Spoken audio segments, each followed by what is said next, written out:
Días de radio. Días de radio. Días de radio. Días de radio. Días de radio. Días de radio.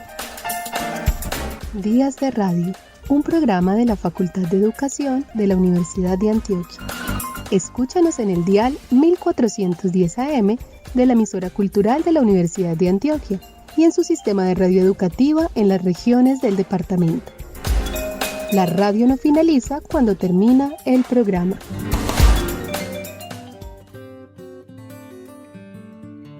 En 2024 conmemoramos el centenario de una obra literaria que en su momento significó una ruptura con el tono de la época y que se convirtió en referente nacional.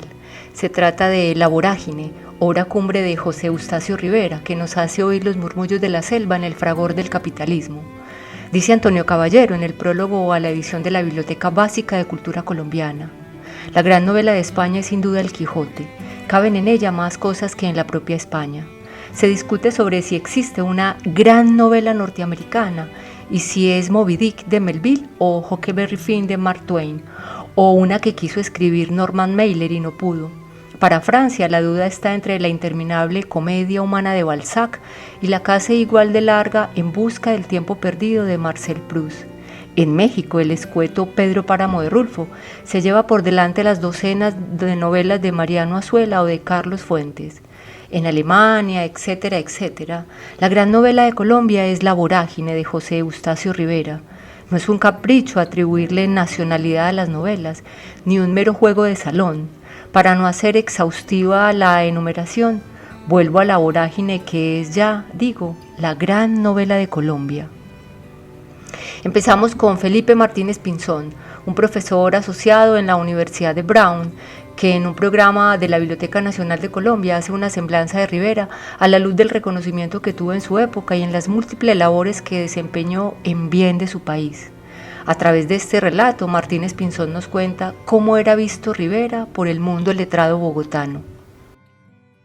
En 1918 aparece este libro que vemos en pantalla llamado Colombia Joven, del escritor bogotano Luis Eduardo Nieto Caballero. Allí Nieto Caballero recoge una plana de 100 notabilidades jóvenes. Es un álbum de microbiografías de escritores, políticos, científicos que componen lo que hasta hacía pocos años se había comenzado a conocer como la generación del centenario o los centenaristas. A pesar de ser una lista que celebra solo jóvenes masculinidades, a diferencia de otras, toma nombres de buena parte de la geografía del país y da cuenta de la diversidad de profesiones, no únicamente en las letras, mostrando la vasta esfera de intereses de esta generación, llamada la generación del centenario. De acuerdo con Nieto Caballero, estos jóvenes, y lo cito a él, empezaron a hacerse conocer unos años antes o unos años después de la gran fecha, se refiere a 1910 del centenario, y entonces tenían entre 20 y 40 años, lo cual para Luis Eduardo Nieto Caballero, por una parte, le daba grandes esperanzas sobre el futuro del país. Este era un grupo de personas que iban a hacer el futuro de Colombia, y por otro mostraba la energía y la multiplicidad de funciones que cumplían tanto escritores como músicos, como pedagogos, científicos, médicos que componían la generación del centenario. Entre estos nombres figura evidentemente la persona que hoy nos trae a esta cita, que es el intelectual huilense José Eustacio Rivera, nacido en San Mateo, hoy la población de Rivera, en honor al poeta, nacido allí en 1888 y muerto a la temprana edad de 40 años en Nueva York en 1928.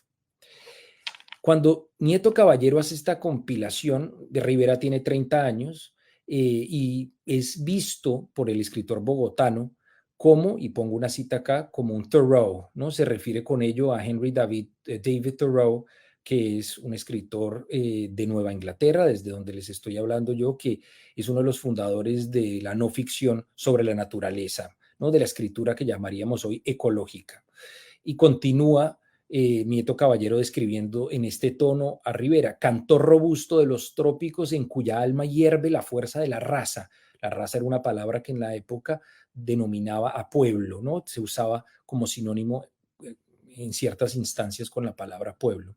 Alguien, continúa Nieto Caballero, que ha estado en contacto, tan en contacto con la naturaleza que fácilmente se le puede imaginar de visita en las cavernas terribles, dialogando bajo las ceibas, con los pájaros que han hecho su nido entre las ramas, amonestando a los peces como un taumaturgo medieval, observando cuidadosamente la piel de los reptiles. Hasta acá va la cita. Esta temprana monumentalización de Rivera, piensen ustedes que no tenía 30 años Rivera, esto es antes de que publicara su primer libro, único libro de poemas, Tierra de Promisión, y antes inclusive de que empezara a escribir La Voraje en 1922, nos habla por una parte del gran impacto que ya había tenido Rivera en el público literario bogotano. Rivera había comenzado a publicar poemas tan temprano como 1907, pero la cita también nos habla un poco de esa fascinación casi exotista, ¿no? Lo ven a Rivera como alguien que está en contacto muy próximo con la naturaleza, como esta especie de idealizado provinciano cuyo origen rural le da un acceso a unas verdades mayores sobre el mundo de la naturaleza. Como otros hombres del centenario, Rivera fue un hombre de búsquedas. Tuvo muchísimos roles en su vida, fue educador, fue abogado, fue poeta, dramaturgo, viajero, polemista, parlamentario, novelista y editor. Acá un poco he organizado estas diferentes facetas de él en orden cronológico, pero de muchas maneras se hilvanan unas con otras. Y nos habla esta ingente actividad de Rivera de alguien que quería servirle mejor a la patria, ¿no? Esta servirle mejor a la patria es una de las frases que usa el propio Nieto Caballero al describirlo. La actividad frenética a la que se abocó la generación de Rivera se debió a la experiencia y a la conciencia de un país destruido por la Guerra de los 1000 días, una guerra que ustedes recordarán comienza en 1899 y va hasta 1902. Una generación también desmoralizada por la pérdida de Panamá en 1903, pero también galvanizada por ella, es decir, despertada por este deshonor republicano, llamémoslo. Pero también una generación movilizada por un optimismo apalancado en el auge del café en las primeras décadas del siglo XX que les hacía contemplar que el futuro iba a ser más auspicioso que el pasado de guerra del cual emergían. Nayibe Ruiz, coordinadora de colecciones y servicios de la Biblioteca Nacional, nos cuenta de qué se compone ese legado del original de la obra de Rivera, esas piezas de creación que permite asomarnos a la escritura de Eustacio Rivera, a su pensamiento sobre la selva, a su concepción del territorio.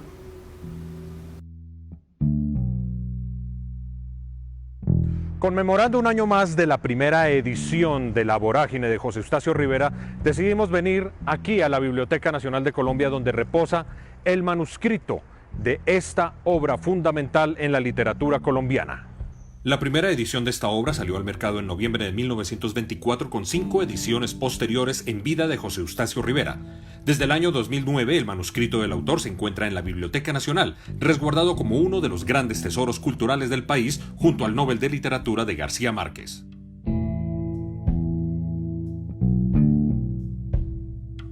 El conjunto de documentos que hacen parte entonces de lo que se recibe en cuanto a La Vorágine está compuesto por 8 piezas. La primera de ellas es un cuaderno de contabilidad donde nos vamos a encontrar efectivamente con el manuscrito de la novela. La segunda pieza que hace parte de este conjunto es un cuaderno donde vamos a encontrar anotaciones que corresponden a esta actividad ya que él tenía como abogado en ese momento. Y el resto de las piezas, de la 3 a la número 8, son documentos sueltos donde vamos a encontrar mapas y diferentes ilustraciones que él hizo. Él recreó parte de esta geografía donde iba señalando parte de los lugares que él recorrió en el Putumayo y los vamos a encontrar entonces precisamente en estas hojas sueltas, ¿no?, marcadas de la mano de José Eustacio Rivera.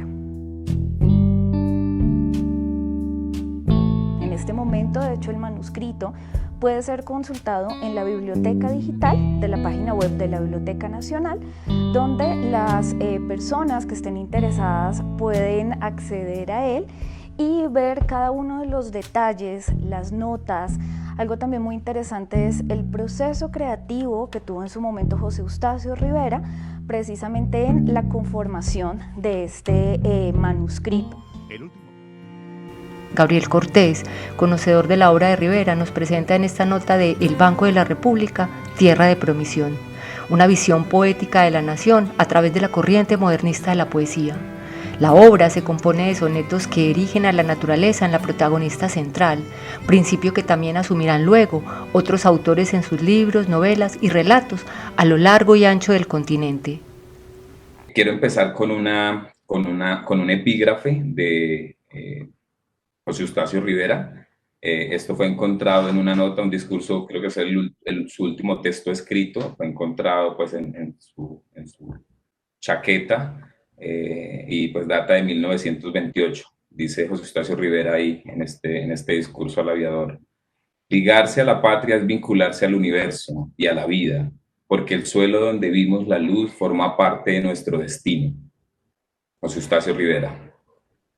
Tierra de Promisión de José Eustacio Rivera, la razón que nos convoca a propósito de sus 100 años, fue publicado a finales de enero de 1921 por la acreditada Casa Editorial de Arboleda y Valencia, en Bogotá. La colección de poemas avivó inmediatamente el interés capitalino, que conocía la poesía riveriana de medios seriados, revistas, diarios, y en menos de un mes alcanzó la solicitud nacional, inclusive llegando a generar una conmoción continental, entre comillas, como podrá verse en lo que ahora comienza. Hasta el 1 de diciembre de 1928, fecha de la prematura muerte de Rivera, el poemario había sido editado e impreso en 4 ocasiones, lo cual recuerda y sugiere que fue todo un bestseller y que tuvo la mejor recepción, la mejor porque los intelectuales colombianos más distinguidos de la época escribieron sobre él, y la gran mayoría ponderándolo. Después de la aparición de Tierra de Promisión, los principales medios escritos del país publicaron artículos y reseñas que celebraban la última conquista y joya de la literatura colombiana, un libro, abro comillas, de verdadera poesía castellana por su lengua, nacional por su color. Escrito con rigor métrico, modernista y sin desfallecimientos rítmicos, genuina poesía inspirada en la naturaleza tropical de América. ¿Para qué las ciudades? Quizás mi fuente de poesía estaba en el secreto de los bosques intactos, en las caricias de las auras, en el idioma desconocido de las cosas, en cantar lo que dice al peñón la onda que se despide, el arrebola a la ciénaga, la estrella a las inmensidades que guardan en el silencio de Dios. José Eustacio Rivera. Tierra de Promisión es una obra de 1921 y para algunas personas ella contiene el germen de la vorágine. Para el académico, escritor e investigador Jorge Gebeli, desde el punto de vista literario, Tierra de Promisión es un paso adelante en la poesía de América Latina. El experto explica que, hasta entonces, las miradas poéticas en América recogían lo que se hacía en Europa. Poetas como el nicaragüense Rubén Darío mostraban una realidad distante. Con Rivera, dice Gebeli, aparecen el río, la montaña, la llanura, los campesinos, los jaguares, la exuberancia de América. A continuación, el soneto número 15. Dejando en la resaca mi barqueta, bajo los platanales me extravío, y echado en el silencio del sombrío, mi ser se aclara como el agua quieta. Perfumo mis nostalgias de poeta en el sagrado ambiente del plantío. Recojo en sueños y al tornar al río, queda vertiendo lágrimas la grieta. Con el alma impregnada de póleo, oigo gemir la triste chilacoa. Humilde y solo en el playón me veo. Y ya, cuando al crepúsculo me embarco, por donde va pasando mi canoa, florecen las estrellas en el charco. De la página de la HJCK, algunos datos sobre La Vorágine. Esa obra que en el decir de Antonio Caballero le cabe todo. Todo cabe en ella, empezando por varias novelas. La épica romántica del aventurero Arturo Cova y el folletín lacrimoso del viejo cauchero Clemente Silva, con hija deshonrada, mujer agonizante, hijo fugado, huesos tirados al río, y caben muchos otros tonos y lenguajes. el de la denuncia periodística de los horrores del genocidio de los indios y la explotación de los caucheros por la famosa Casa Arana. Este año se cumplen 100 años de la publicación de La Vorágine. Y por eso le traemos algunos datos acerca de la novela. Fue publicada por primera vez el 25 de noviembre de 1924 en Sogamoso por la editorial Cromos. Ha sido traducida a varios idiomas como el inglés, el portugués, el ruso, el francés, el polaco, el italiano y el japonés. Fue adaptada al cine en 1949 en México y ha tenido 2 adaptaciones televisivas aquí en Colombia. La Vorágine cuenta la historia de Arturo Cova, quien se fuga de Bogotá con su amada Alicia y se van hacia el Casanare. Allí secuestran a Alicia y Arturo se ve envuelto en toda una travesía por la selva amazónica. Esta novela es un hito fundamental para la literatura latinoamericana. Narra el espesor de la selva y la complejidad del ser humano, así como el choque cultural entre el mundo occidental y las comunidades indígenas. José Eustacio Rivera publicó La Vorágine en 1924, años después de los primeros informes públicos sobre el genocidio cauchero. Esta obra nos permite develar elementos centrales del Código Cultural Constitutivo de Colombia, como la incapacidad de asumir todo el territorio, una vinculación salvaje con el capitalismo internacional, la depredación feroz de la naturaleza y el exterminio masivo de seres humanos, entre otros. En la siguiente nota del Ministerio de las Culturas, las Artes y los Saberes, un repaso a la obra y su significado en la voz de escritores, críticos, analistas, antropólogos e indígenas de las zonas donde ocurre la obra.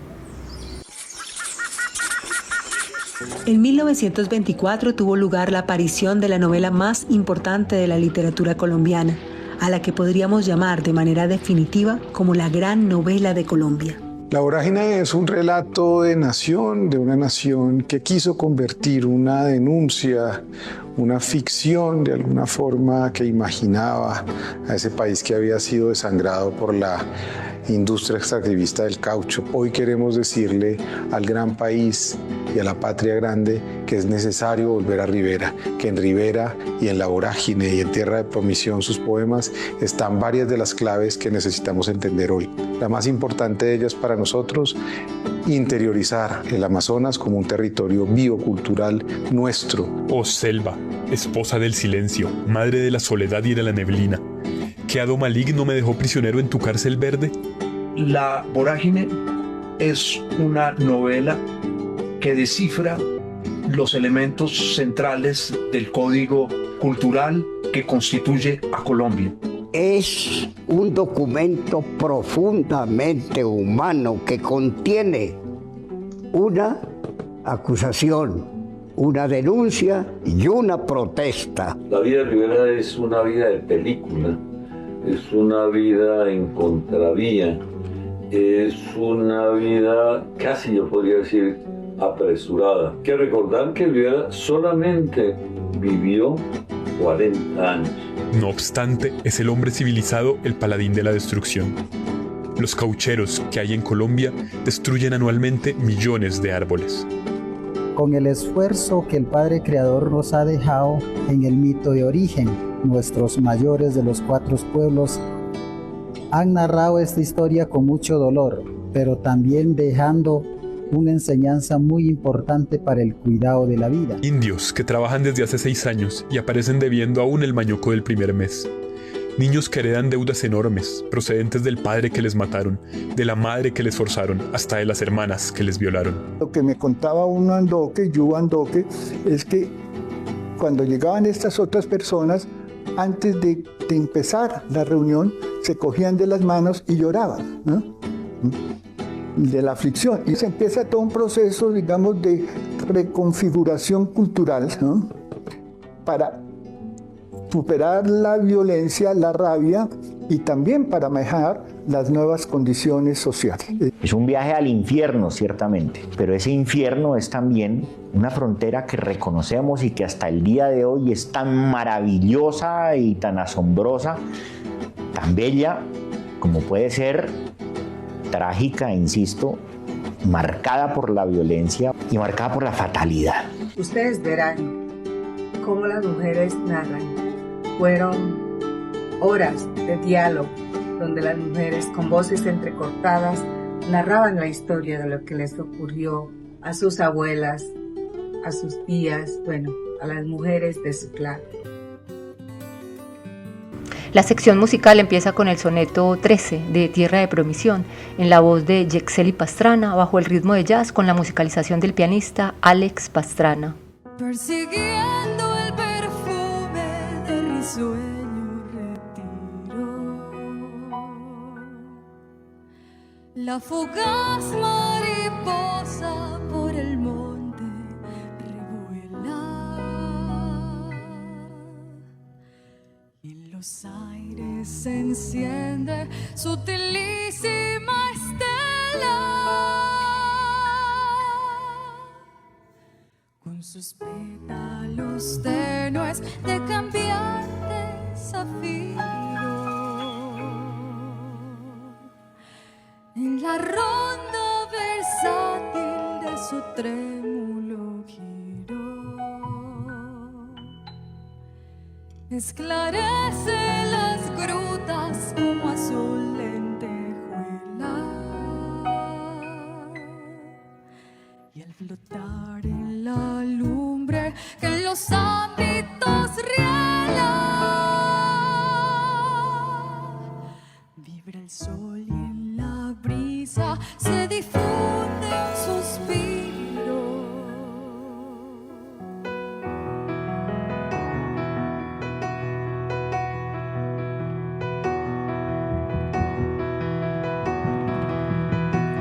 Al rumor de las lianas y al vaivén de las quinas resplandece la fronda de las altas colinas, polvoreando de plata la florida arboleda, y gloriosa en el brillo de sus luces triunfales, sobre el limpio remanso de serenos cristales pasa Sina. Expedición Vorágine, un recorrido sonoro por la obra de José Eustacio Rivera, es una propuesta multimedia de Radio Nacional de Colombia con la que pretende construir los nuevos caminos de la radio pública, esta vez a partir de la obra Cumbre de Rivera, que nos permite diseñar un mapa de las sonoridades de algunas de las regiones de Colombia. De esta producción tenemos para ustedes a Robin Reyes y sus cantos de vaquería, un típico canto llanero para llamar al ganado. Y la ganadito, villa y toro matrero.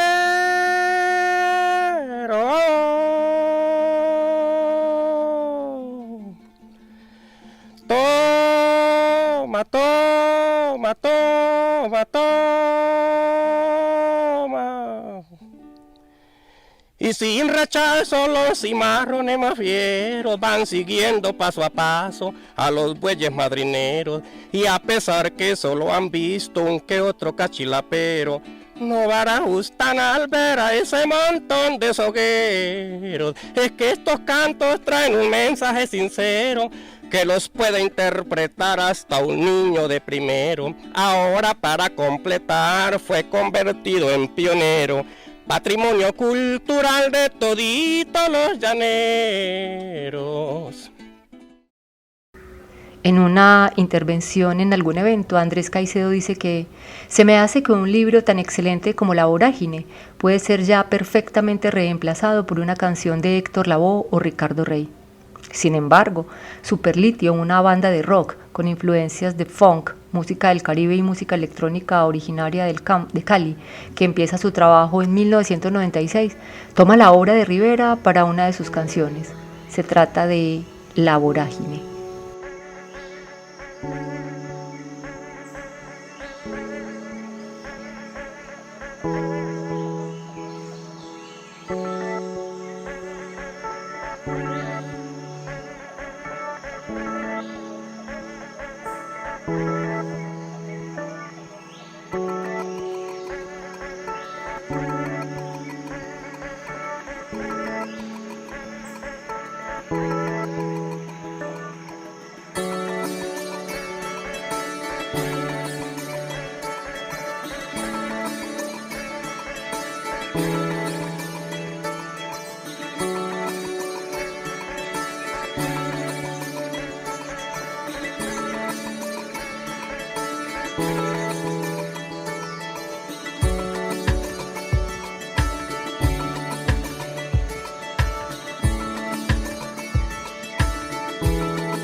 Soy un río grávido es otro de los sonetos de Tierra de Promisión. Y aquí se los dejamos con la música y el piano de Alex Pastrana en la voz de María Escobar. Soy un grávido río y a la luz meridiana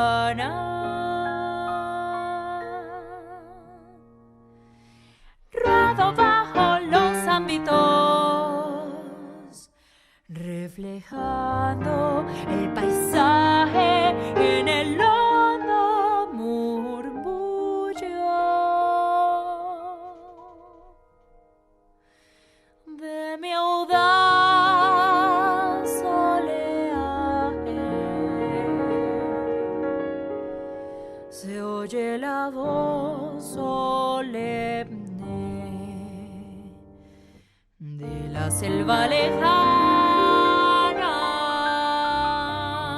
Días de radio. Días de radio. Días de radio. Días de radio. Días de radio. Días de radio. Días de radio, un programa de la Facultad de Educación de la Universidad de Antioquia. Escúchanos en el dial 1410 AM de la emisora cultural de la Universidad de Antioquia y en su sistema de radio educativa en las regiones del departamento. La radio no finaliza cuando termina el programa.